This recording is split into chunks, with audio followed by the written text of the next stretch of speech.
The first egg donation, the first successful egg donation happened actually in the UK. And then in the United States, it came in the, I believe it was the 80s, if I remember correctly. And that's where it first became a viable option in the United States. But I would say it wasn't until pretty much the early 90s that agencies began and doctors' offices started telling intended parents that they needed to find egg donors. I think the primary benefits is you have an agency doing a lot of the interviews with the donors ahead of time. So agencies are going to have a wide range of donors, every ethnicity, different education, different locations. And we're doing sort of a lot of the groundwork without having to do that. Second to that, you're facilitating everything that needs to be done, the psychological evaluations, the genetic evaluations, the complication insurance policy, the attorneys that people work with, the professionals for the legal contracts, and forged relationships with the IVF clinics. The shift from unknown to known donors has happened because we have more information now. Third-party reproduction has been around for a while, and mental health professionals in our industry have determined that going into this process with a little more of the willingness to be open or choosing to meet is potentially better for the child down the road, because it becomes their story. It's no longer about the intended parents or about the donor, it's about the child. The very first thing I tell everyone is, before we can move forward with anything else, they need to find a donor. So that's number one.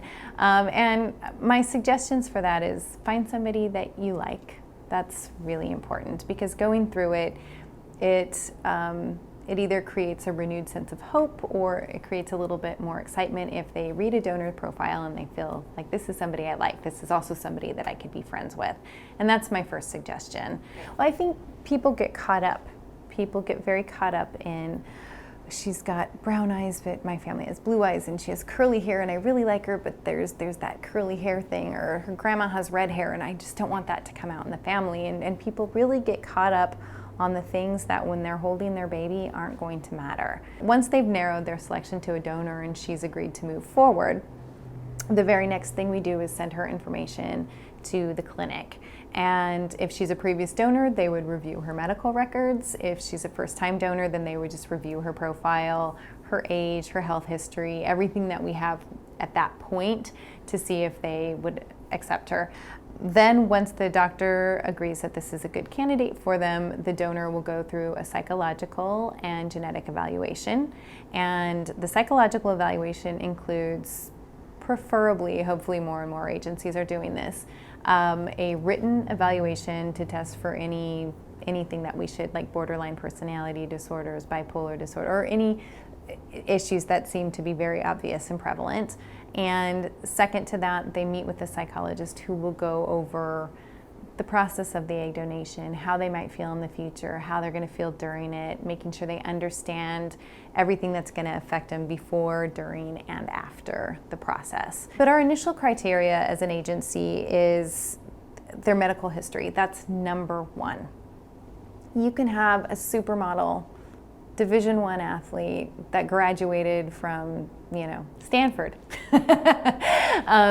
And everything can be perfect, but let's say her mom, her aunt, and her grandmother all had breast cancer. It won't matter. She's never going to get chosen. No one's going to risk that. So the number one thing you look at is health history.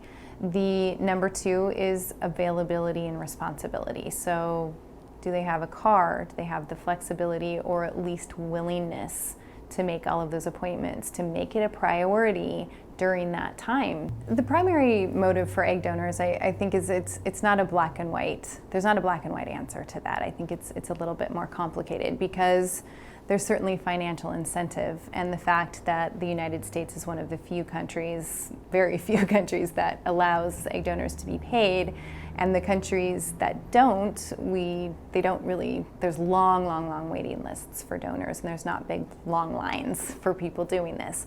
So you can't just say it's straight altruism, because if that was the case, then you would see as many donors in the UK or Australia or other places where it's not legal to pay a donor.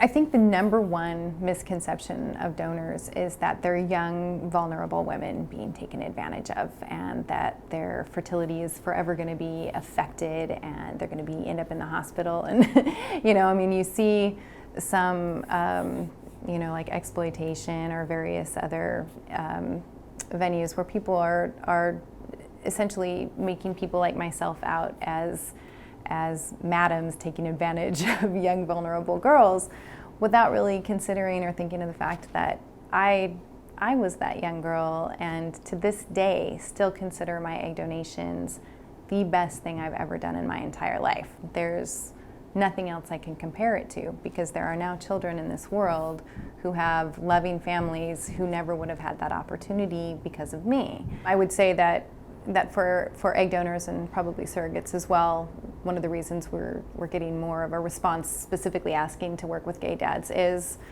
altruism. It feels like they're really able to help somebody that truly cannot biologically do this themselves. I also think there's definitely a changing tide. We're working really hard as a country right now to change the way people view gay dads, gay parents in general. And I think a lot of the younger generation is coming up, and they want to be a part of that. They want to be, part of this movement towards equality.